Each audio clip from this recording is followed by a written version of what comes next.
बिस्मिल्लाहिर्रहमानिर्रहीम अल्हम्दुलिल्लाहि रब्बिल आलमीन अल्लाहुम्मा इन्नी असअलुका इल्मन नाफ़िअन व रिज़्क़न तय्यबन व अमलन मुतक़ब्बलन।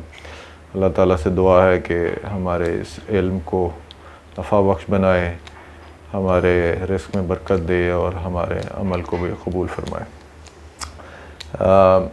मैं थोड़ा सा, ये सेकंड एपिसोड है हमारे FIP की जो हमने डिस्कशन स्टार्ट की थी, तो थोड़ा सा उसका रीकैप कर दूँ।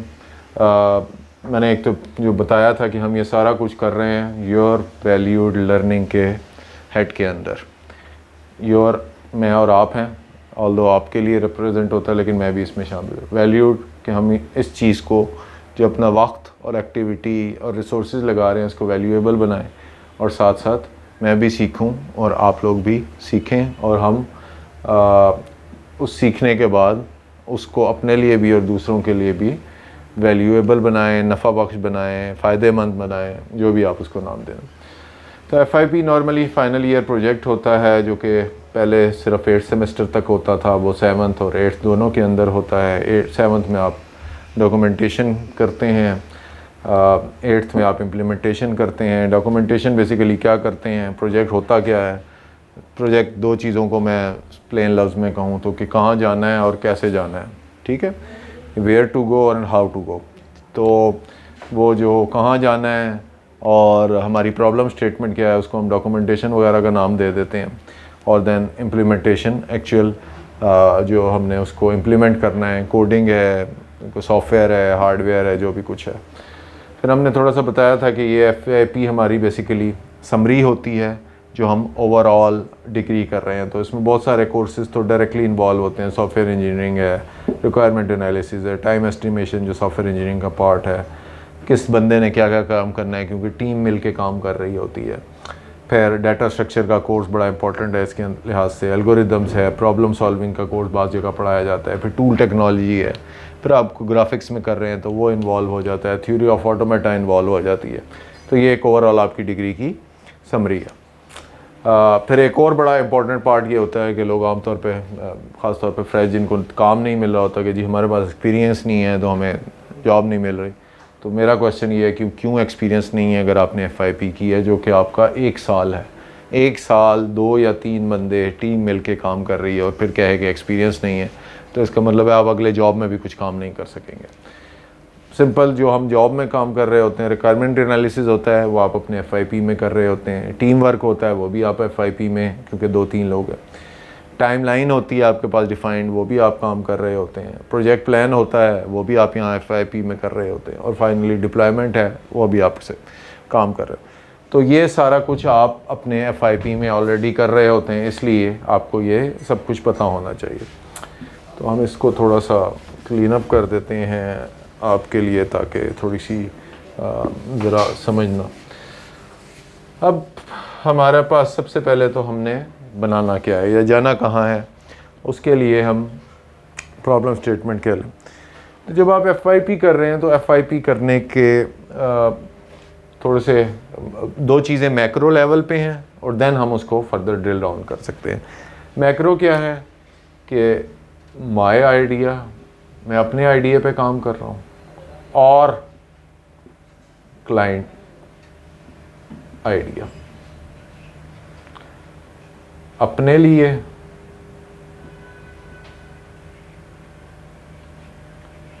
या किसी और के लिए, कि जो मैं कुछ बनाने जा रहा हूँ वो मेरी अपनी सोच है, जिसको आप एक तरह से ये भी कह सकते हैं कि हम प्रोडक्ट बनाने जा रहे हैं। मैं बनाऊंगा और लोगों को दूंगा कि वो इसको सॉल्व करें। और दूसरा ये है कि किसी और की प्रॉब्लम थी जो कि मैं फिक्स करने जा रहा हूँ। तो हम खुद अपने दिमाग से सोच रहे होते हैं कि यार मैं एक ऐसी चीज़ बना लूँ जो कि लोग इस्तेमाल करेंगे, या फिर मैं किसी क्लाइंट के लिए इसके अलावा कोई तीसरी चीज़ नहीं होती। बाद लोग होते हैं वो जो इन दोनों का मिक्सचर बनाते हैं, वो कहते हैं मैं ये काम कर रहा हूँ जो ये क्लाइंट इस्तेमाल करेगा, और जिसके लिए मैंने सोचा हुआ होता है उसको ये पता नहीं होता कि मैं उसके लिए बना रहा हूँ। तो अगर आपने उससे बातचीत नहीं की, ये बिल्कुल ऐसे ही है कि आप दुकान पे कोई चीज़ ख़रीदने जाएं और दुकानदार आपसे पूछे बगैर एक चीज़ निकाल के आपको दे दे कि ये चीज़ आपको चाहिए, तो आप ज़ाहिर बात है अगर तो उसका तुक्का बहुत ही अच्छा है तो शायद आप ले लें, आप कहें यार आप बड़े कमाल के हैं, लेकिन जनरली ऐसा नहीं होता। वो यही कहेंगे आप कि भाई मुझे तो ये चीज़ नहीं चाहिए, तो आपकी वो सारी एफर्ट रिक्वायर्ड होती है। तो थोड़ा सा रियल जो है वो हमने बताया था, अपने FIP को वैल्यूएबल बनाना है। तो वैल्यूएबल किस तरह बनाना है कि हम एक काम करें जो रियल लाइफ में होता है। या तो आप अपनी प्रोडक्ट बना के लोगों को सेल करते हैं, या किसी और की प्रोडक्ट किसी और के बिहाफ पे बना रहे होते हैं। तो आपने इस सारे को बड़ा जहन में रखना है कि क्लाइंट के लिए बना रहे हैं तो डे वन से आपने क्लाइंट के साथ, यही हमने जो रिक्वायरमेंट एनालिसिस लिखी थी, ये वही वाला काम होता है प्रोजेक्ट में से। या आप अपनी बना रहे हैं तो फिर आपको उसका क्लेम होना चाहिए। अब इन दोनों के अंदर ये क्लाइंट का भी हो सकता है, चाहे आपका भी होता है। हम थोड़े से मेन लेवल पे सेगमेंट्स लिख लेते हैं। वो कोई वेब बेस्ड ऐप हो सकता है या वेब बेस्ड प्रोजेक्ट हो सकता है, वो कोई मोबाइल ऐप हो सकती है। अच्छा, मोबाइल ऐप दो तरह की होती हैं, एक इंडिपेंडेंट है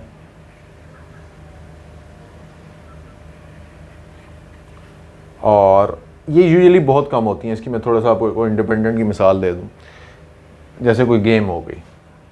ऑल्दो अब गेम्स भी इंडिपेंडेंट नहीं होती क्योंकि वो मिल के खेल रहे होते हैं आप, तो कोई ना कोई बैकएंड इन्वॉल्व होता है। या कोई यूटिलिटी है बना लिया आपने, नेटवर्क की ट्रैफिक मॉनिटर करनी है, पिंग करना है और कुछ काम शामिल, ठीक। कोई मैथमेटिकल एप्लीकेशन हो सकती है या लर्निंग हो सकती है।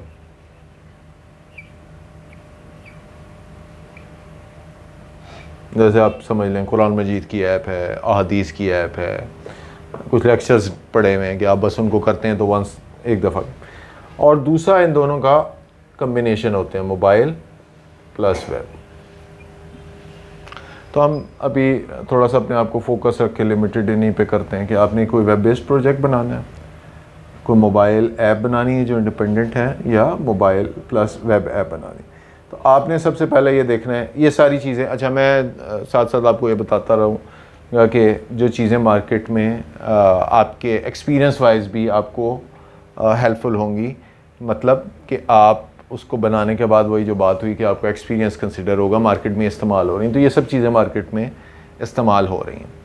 जो मोबाइल प्लस वेब की बात की, जिसके अंदर बैकएंड होता है, जैसे कोई भी शॉपिंग की साइट है, तो आप मोबाइल की ऐप से लेके शॉपिंग कर रहे हैं, अमेज़ॉन की ऐप है, आप जाते हैं प्रोडक्ट करते हैं, लेकिन उसका बहुत बड़ा एक बैकएंड पे वेब एंड होता है। आप करीम उबर की मिसाल ले लें, उसका बहुत बड़ा एक बैकएंड वेब बेस्ड होता है जो आपको नज़र नहीं हो रहा होता। तो वो web mobile plus web app है जो कि हम इस्तेमाल कर रहे होते हैं।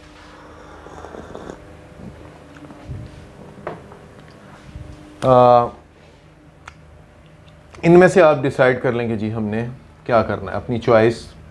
लेकिन क्या होता है कि अगर मैं इस आइडिया पे जा रहा हूँ तो हमें ये डिपेंड करता है कि क्लाइंट को क्या चाहिए, तो फिर हमें इसमें मैनिपुलेट करना पड़ता है कि हम वेब बेस्ड बना रहे हैं, मोबाइल ऐप बना रहे हैं, या मोबाइल प्लस वेब एंड दोनों का मिक्स के बना रहे हैं। तो हमने ये डिसाइड कर लिया, ये बड़ा स्ट्रॉन्ग है, इसमें बहुत बड़ा इशू होता है और इस वजह से वो जो प्रोजेक्ट्स बनते हैं वो बिल्कुल सारा क्रैप होता है, क्योंकि आपने इन दोनों चीज़ों को नहीं सोचा होता। आप इस दरमियान में होते हैं और दरमियान की चीज़ किसी भी काम की नहीं होती। अब जब आप वेब बेस्ड की बात करते हैं तो हम थोड़ा सा इस तरफ आ जाते हैं, बल्कि हम पहले इसको कर लेते हैं क्योंकि ये पहले सेमेस्टर में होता है।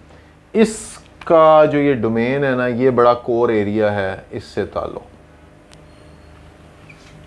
कि यार मैंने जो काम करना है मुझे उसका तो पता हो कि मैंने क्या करना है। तो वो आपकी डोमेन के अंदर, डॉक्यूमेंटेशन के अंदर प्रॉपरली लिखा होना चाहिए। अभी क्या होता है, आपने एक डॉक्यूमेंटेशन बनाई हुई है जो हवा में है, उसके बाद आप पूरा प्रोजेक्ट बना लेते हैं और उसके बाद आप डॉक्यूमेंट कंप्लीट कर रहे हो। मीन्स लाहौर जाके बताते हैं कि अच्छा यार मैंने यहाँ पहुँच गया हूँ, जाना मैंने पेशावर था, या फिर लाहौर जाके आप जाना पेशावर था, पहुँच लाहौर गए हैं और जाके वहाँ फिर अपनी डॉक्यूमेंट को अपडेट करते हैं कि यार मैंने तो अच्छा पेशावर जाना था लेकिन मैं लाहौर आया हूँ तो ये डॉक्यूमेंट लाहौर की है। 4 महीने या 6 महीने का सेमेस्टर है, उसमें लग के इसके ऊपर काम करें, स्क्रीनशॉट्स वगैरह, कि आपके पास जब आपने इम्प्लीमेंटेशन करनी है तो सब कुछ रेडी है, सिर्फ आपने उसके बाद इसको इसमें कोड कर देना है। सीक्वेंस डायग्राम्स बनाई हुई हैं, क्लास डायग्राम्स बनाई हुई हैं, डाटाबेस बनाई हुई है, सारा कुछ इसमें, लेकिन वो सब बेकार है, क्योंकि जब आप इम्प्लीमेंटेशन शुरू करते हैं तो आप उस सारे को ठीक कर रहे होते हैं बाद में। तो अपने सेमेस्टर को, जो 7th सेमेस्टर है, उसको वैल्यूएबल बनाएं, डॉक्यूमेंटेशन रेडी रखें, ताकि आपके पास 6 महीने सिर्फ काम करने के लिए हो। ये ना हो कि यहाँ भी वही काम कर रहे हैं जो आपने, और उस पहले 3 साल में अगर आपने सही टूल टेक्नोलॉजी सीखी है तो यहाँ आपको कुछ काम करने की ज़रूरत नहीं होगी, अदरवाइज़ यहाँ आप मिल के फिर टूल टेक्नोलॉजी भी सीख रहे होंगे। जब आप इम्प्लीमेंटेशन पे आते हैं तो फिर आपके पास बहुत सारे टूल्स अवेलेबल हैं जो आप यूज़ कर सकते हैं। उसमें कुछ हाई एंड है, कुछ लो एंड है। हाई एंड ज़ाहिर मुश्किल होते हैं, लो एंड जो हैं वो ज़ाहिर आसान होते हैं। कि आपने PHP में कर लिया, यार PHP में क्यों करता हूँ क्योंकि आसान है, .NET में क्यों नहीं करता इसलिए कि मुश्किल, एंड्रॉयड में इसलिए करता हूँ आसान है। तो अगर वेब की बात करें तो वेब में हमारे पास क्या क्या टेक्नोलॉजीज़ हैं जिनमें हम बनाते हैं। .NEट की बात कर लें, PHP है। PHP अब कोर PHP में काम नहीं होता। नॉर्मली लोग क्या कर रहे होते हैं, कोड इग्नाइटर यूज़ कर लिया,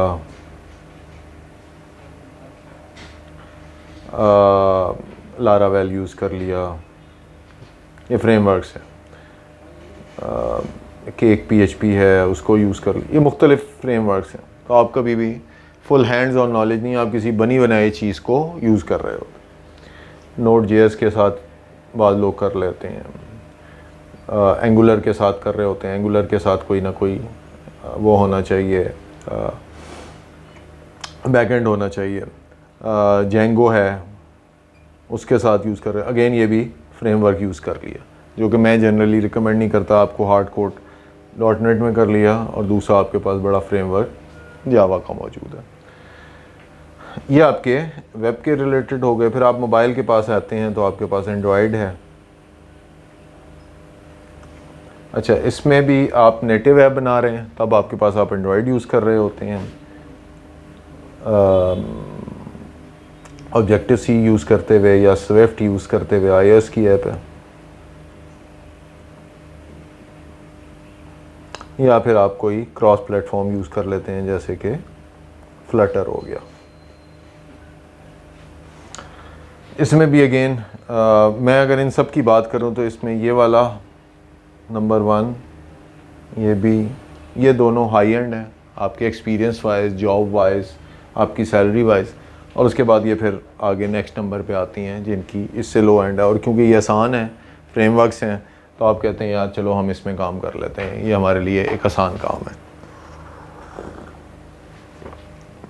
तो बेहतर होगा थोड़ा सा, जब 4 साल लगा रहे हैं, डिग्री काम कर रहे हैं, अपने इन डिग्री टाइम मनी को वैल्यूएबल बनाएं और उस चीज़ में काम करें जो कि ज़्यादा आपको वैल्यूएबल है, कल को रिटर्न है, जिसका स्कोप भी बढ़।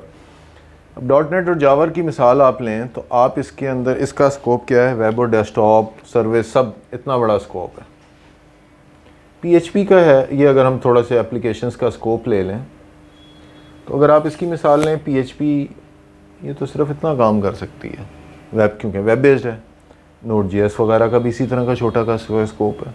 मोबाइल ऐप्स का मोबाइल की, लेकिन इनका .NET और जावा फुल फ्लेज फ्रेमवर्क्स हैं, एंड टू एंड आपको सपोर्ट देते हैं। तो कोशिश करें कि उस चीज़ की तरफ जाएं जो कि ज़्यादा वैल्यूएबल है। इसी तरह iOS ऑब्जेक्टिव सी मुश्किल है, लोग इसलिए इसमें काम नहीं करते, वो कहते हैं एंड्रॉयड है, तो हम एंड्रॉयड में ही काम कर लेते हैं। तो बेहतर है अपने स्कोप को चैलेंजिंग रखें। अभी आपके ऊपर कोई ज़िम्मेदारी नहीं है, डिग्री को अपने अच्छे तरीके से वैल्यूएबल बनाएं, FYP पे फुल टाइम लगाएं, 8 घंटे बैठ के काम करें ताकि आपको बैठ के काम करने की आदत पड़े। तो अभी अगर उसको वैल्यूएबल बना लेंगे तो बाद में आपके लिए ये सारी चीज़ें आसान हो जाएंगी। तो ये मैंने आपको थोड़ा सा टेक्नोलॉजी स्टैक का बता दिया, आपको ये बता दिया कि आप ख़ुद अपने लिए काम कर। कोई ऐसी चीज़ ना बनाएं कि यार मैंने रॉकेट बनाना है जिसका सिर्फ मुझे पता है और वो मेरे FYP तक ही है और उसके बाद नहीं वो चलेगा। वो चीज़ बनाएं आजकल बहुत ज़्यादा, मैं आपको थोड़ा सा, अच्छा ये तो नॉर्मल है ना, जो ट्रेडिशनल चीज़ें इस्तेमाल हो रही हैं, लेकिन बिज़नेस वर्ल्ड में यही है। इससे बियॉन्ड जाते हैं तो आप कहते हैं कि यार थोड़ा सा ऊपर करके लिख देते हैं कि यार मैं एआई में करें, बहुत अच्छी बात है। मैं साइबर सिक्योरिटी का करना चाहता हूँ, करें जी, बहुत अच्छी बात है। उसके बाद क्या होता है, वो आप डाटा सेट से रिलेटेड कुछ डाटा साइंस का प्रोजेक्ट कर रहे होते हैं, बेहतरीन। लेकिन ये सब चीज़ें आप जो कर रहे हैं ये रियल होनी चाहिए। अब मैं आपको बताऊं, मेरी आज तक ख्वाहिश है, बेतहाशा प्रोजेक्ट्स बनते हैं जो डाटा साइंस से रिलेटेड है। उसमें मैंने कुछ सैकड़ों प्रोजेक्ट एवेलुएट किए होंगे, लेकिन कोई एक आधे ने शायद बनाया हो, तो मुझे अभी एग्जैक्टली जहन, किसी ने अपना डाटा सेट नहीं बनाया होता।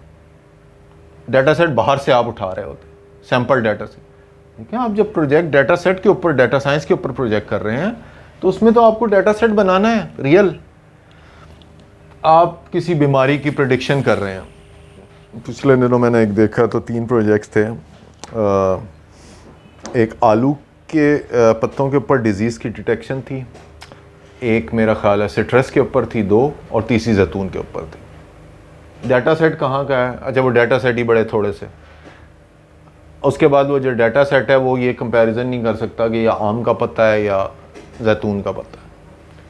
आप बीमारियों के ऊपर डिटेक्शन कर रहे हैं, आपने डाटा सेट अमेरिका से उठाया हुआ है, बीमारी पाकिस्तान में है, तो पाकिस्तान के लोगों का रहन सहन मुख्तलिफ है, अमेरिका के लोगों का रहन सहन मुख्तलिफ है।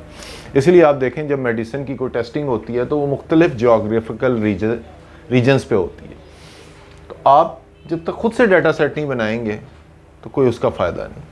आप एआई पे काम करना चाह रहे हैं, फॉर एग्ज़ाम्पल अब ऑटोनोमस कार्स आ रही हैं, ऑटोमेटेड कार्स हैं। अब आपने बनाया हुआ है यार जहाँ बिल्कुल रोड सीधी हैं, सारे लोग सिर्फ गाड़ियाँ ही चल रही हैं, इम्प्लीमेंट आपने पाकिस्तान में करना है, तो भाई पाकिस्तान में करना है तो यहाँ के जो जोग्राफिकल कंस्ट्रेंट्स हैं या जोग्राफिकल सेटअप है सारा, आपने उसके हिसाब से करना है ना, कि यार यहाँ मल्टीपल टाइप्स की व्हीकल्स इस्तेमाल हो रही हैं, तो आपने उन सारों को, तो आप जो बनाएंगे, तो आप इन प्रोजेक्ट्स को काम करें, ये अपकमिंग है, लेकिन उसको रियल और ट्रू सेंस में लेके चलें। अदरवाइज़ उनको करने का कोई फ़ायदा नहीं होगा, वो एक वेस्ट ऑफ टाइम और एफर्ट होगी। तो हमने ये थोड़ा सा एरियाज़ कवर कर लिए, टेक्नोलॉजी कवर कर ली, क्या करना है क्या नहीं करना। तो ये एक आपको एपिसोड्स में एक ओवरव्यू सा था।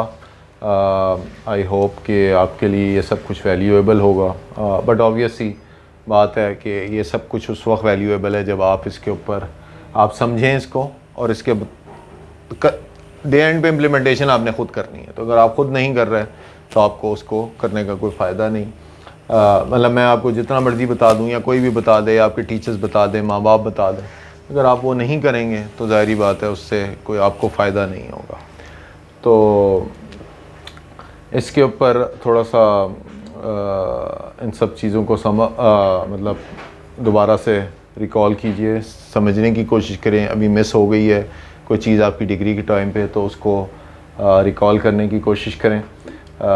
तो हम जो अपना प्लान हमने किया हुआ था फ़िलहाल, मेरा ख़्याल है इतनी चीज़ें। एक हाँ और चीज़ होती है, टीम वर्क में जब आप काम कर रहे होते हैं तो कोड की सिंक्रोनाइजेशन करनी होती है, उसके लिए कॉन्फ़िगरेशन मैनेजमेंट कहलाती है, उसको ज़रूर करें।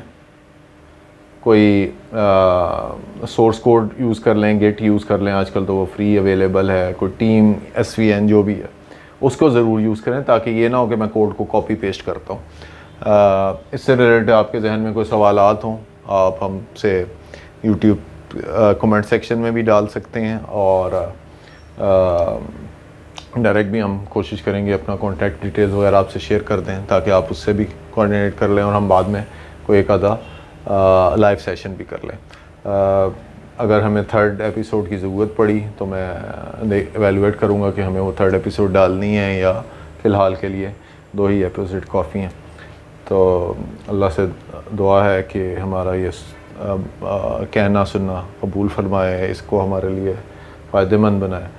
तो अनटिल नेक्स्ट एपिसोड इंशाल्लाह फिर मिलेंगे। अस्सलाम वालेकुम।